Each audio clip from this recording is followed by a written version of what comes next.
nice to meet the both of you today. Um, how you guys doing? Yeah, I'm Yeah, good, thanks. How are you? Yeah, doing quite okay here too. Cold. whereabouts? I'm uh I'm in Finland right now, so Oh, it's quite okay. cold. Yeah, can imagine. Yeah, we used to have a drummer from Finland, so All right. Yeah, I recall. Um, anyway, we're here mostly to have a bit of a chat about your upcoming um album. Um, I'm guessing you guys are pretty excited about getting that album finally out in what is it, about a month?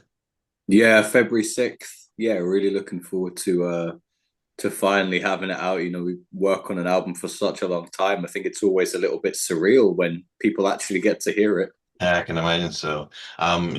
You guys already released like a couple of singles.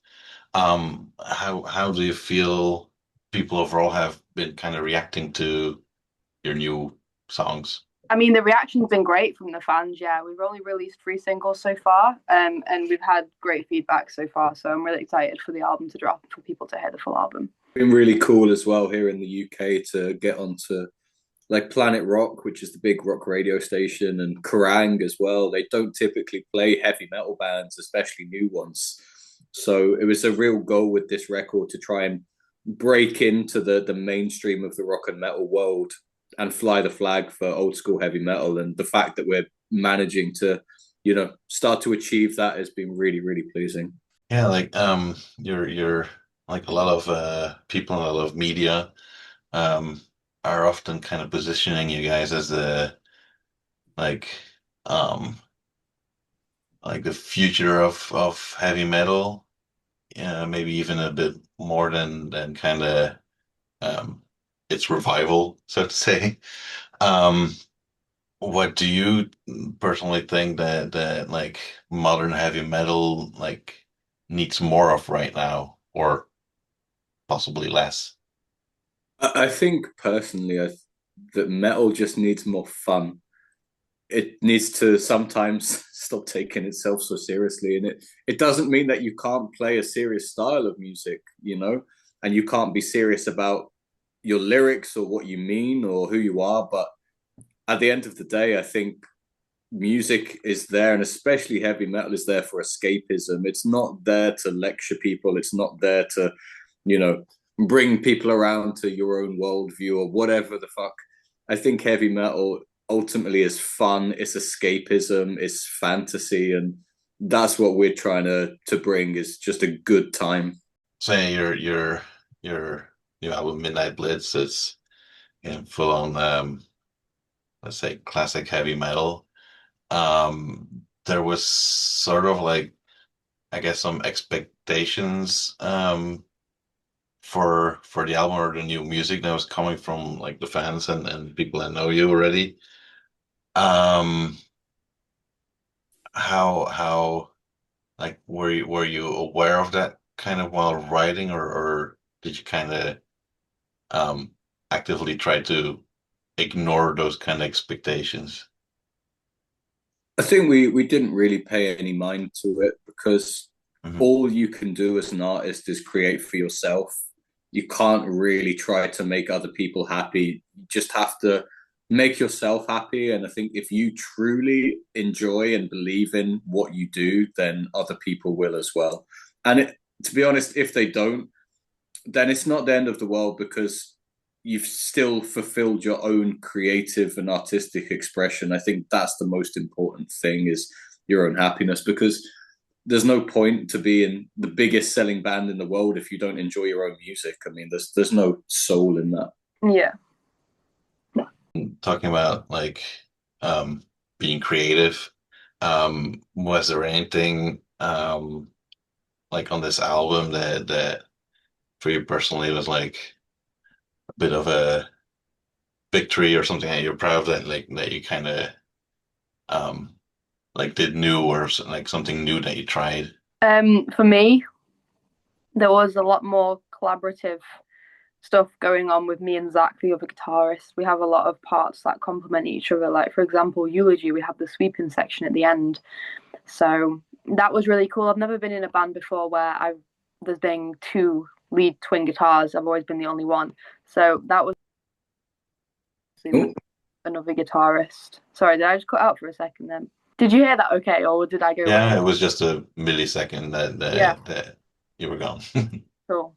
No, I think the thing for me with this record is, like I say, we wanted to be able to position ourselves as a band that can go into the mainstream world of rock and metal, but still fly the flag for classic heavy metal without compromising. So to have the results that we've had so far and the reaction from the fans has been really, really cool. And I think it puts us in a really good position going forward, because we don't just want to be some like obscure heavy metal band that sounds like 1982. I love that. I love bands that do that. But the thing that a lot of people forget about the 80s metal bands, like Priest especially, was they were always trying to develop and push forward. And that's how they went from Sad Wings to Defenders to Turbo to Painkiller. You don't end up with a record like Painkiller unless you're always looking to move forward. And that's what we're trying to do with our own sound, whilst not compromising on the fact that it is heavy metal as well.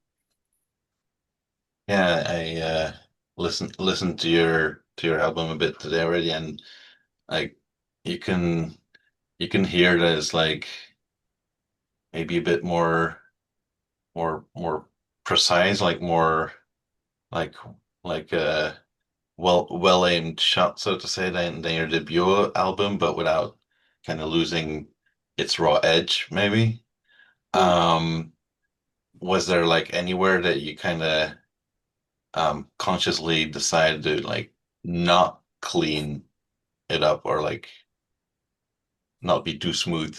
I think in terms of the songwriting, it was, although we wanted to be more focused, more direct, and have that wider appeal, it was definitely still wanting to do all of the things that make us Tailgunner and all of you know, the classic kind of tropes of heavy metal with the twin leads and excessive guitar solos and excessive amounts of double kick and high screamy vocals. And the thing with metal is, although we want to appeal to, I keep saying, the mainstream of rock and metal, we're not bothered about people outside that. We don't want everyone to like the band, and not everyone should like the band. And I think as a metal band, you don't want to lose sight of that. You don't want to become too much in terms of the mass appeal, because I think you lose something along the way. So we wanted to make the best possible version of Tailgunner that we could, but we don't care for the people that, if you don't love Iron Maiden, Judas Priest, Halloween, you're not going to like us, and we're absolutely fine with that.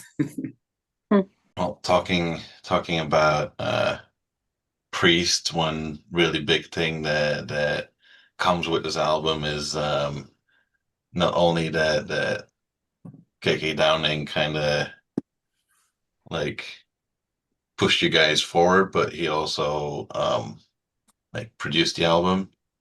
Um, I believe he had quite like some intake in the album, I guess you could say.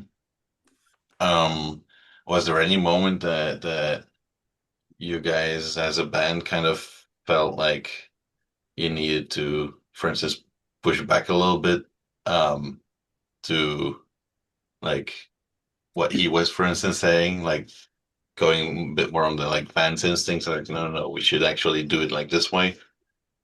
There definitely was sometimes some of that. I mean, there was a really good mutual respect, because I remember saying to KK, we've not brought you in to produce the album to not listen to you. And obviously, all of his experience as a songwriter, musician, producer, whatever.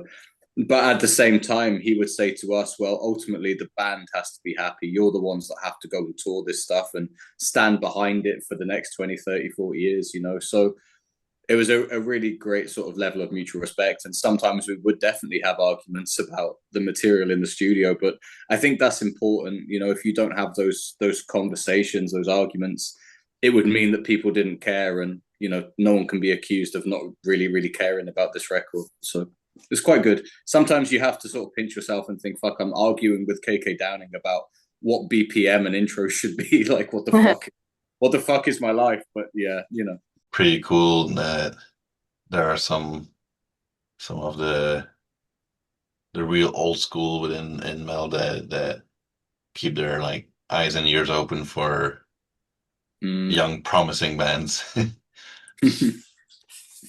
um Going a little bit further on that still, what because I assume that while you have someone like KK around you, that you try to get as much as possible out of the vast well of knowledge. Um, what was for you maybe the kind of most surprising piece of advice that he gave you that doesn't necessarily have to do with anything with like riffs or solos or something like that? I think one of the things that I learned is like I remember we were working on some song. I don't remember what, and I said to him, "Oh man, like it is what it is." And yeah, you should have seen his face. He was like, "No, like it never is what it is. You can always improve, always make things better." And we've learned the same thing with him from many different aspects of our career. We did a photo shoot last month with him for some magazine stuff, and he wanted to know every single detail of the plan, and he really leaves nothing to chance. I mean, no one thing is too small to be considered, and he told us to really focus on every single aspect of being a band, and we really learned a lot in that sense. Yeah. Well, once you've released your album, then now finally in a month, um, I saw that you have quite the schedule already on touring, um, playing live, which always makes me wonder a bit if there's like any specific track that you guys personally are like really looking forward to playing live from the new album. Mine would be Eulogy because it's really fun to play live. The harmony sections, the solos, and everything. It's definitely the track where I'm like, "All right, I got to lock in now." Like it's you got you got to focus. Yeah, for me, probably Barren Lands and Seas of Red, and really for the exact same reason. There's enough freedom in the song to really go crazy on stage and to really headbang and whatever. But there's also sections where I'm like, okay, I really have to think about what I'm playing here because it's structurally it's a kind of a crazy song and you have to really know where you are and to not get lost. So, but I enjoy that. I enjoy playing that. Well, something to look forward to. Um, well, lots of luck with the album coming out. I hope there's a bunch of people checking it out and really liking it. Uh, it's Hope always so. great to hear a kind of more new young band flying that flag of heavy metal high and proud. Thanks, man. Thanks. Um, Besides the um like tours that are coming, I saw you have a like a pretty busy summer as well. Like there's quite a couple of pretty cool festivals that are already on your schedule. Um, Mm. I don't know if there's any of those that you're kind of already familiar with that you're really looking forward to hit up. Yeah, Really looking to download in the UK. I was Uh, just gonna say the same thing. Yeah. yeah, Alcatraz in Belgium to be on the main stage there is a real honor for us. I think that's going to be just incredible. Sweden Rock as well. That's really a bit of a life goal to play at Sweden Rock. I think that's going to be really cool. So does we look forward to every single one of them, but some more than others, of course. The bigger the stage, probably the more we look forward to it.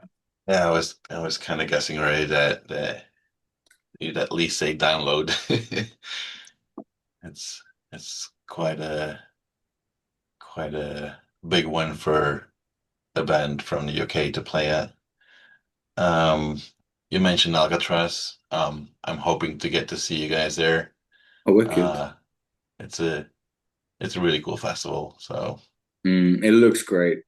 Great mhm. lineup as well.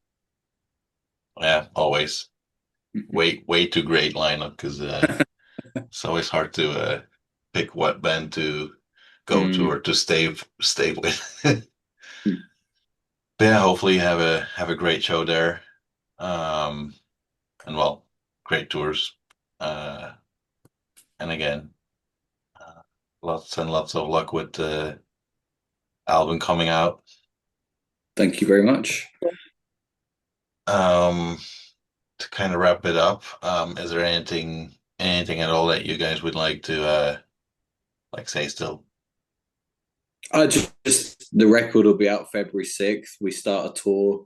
I don't know when this will be published, but we're on the road with Hammerfall from next week and all the way through the year. So, check us out, come and see us live, and keep heavy metal alive. And the final question I actually have for you is, what is your cat's name? Because I can see them on the shelf behind you. It's a she, and she's called Miriel. Muriel. Miriel. It's comes from a world of Tolkien. Yeah, yeah. Oh, sick, dude. She looks nice. Yeah, she's been making appearances in almost every interview I've done recently. I didn't notice her until about halfway through, and then she moved, and I was like, "Bless." Yeah, she has Okay. become my co-interviewer. All right. Amazing. Oh, good to speak to you. Yeah. And, well, And like I said, hope to see you at Alcatraz or well anywhere else. yeah, hopefully we'll see you there, man. Yeah. Nice. All right. Take care. Have a See good ya. night, still. Bye.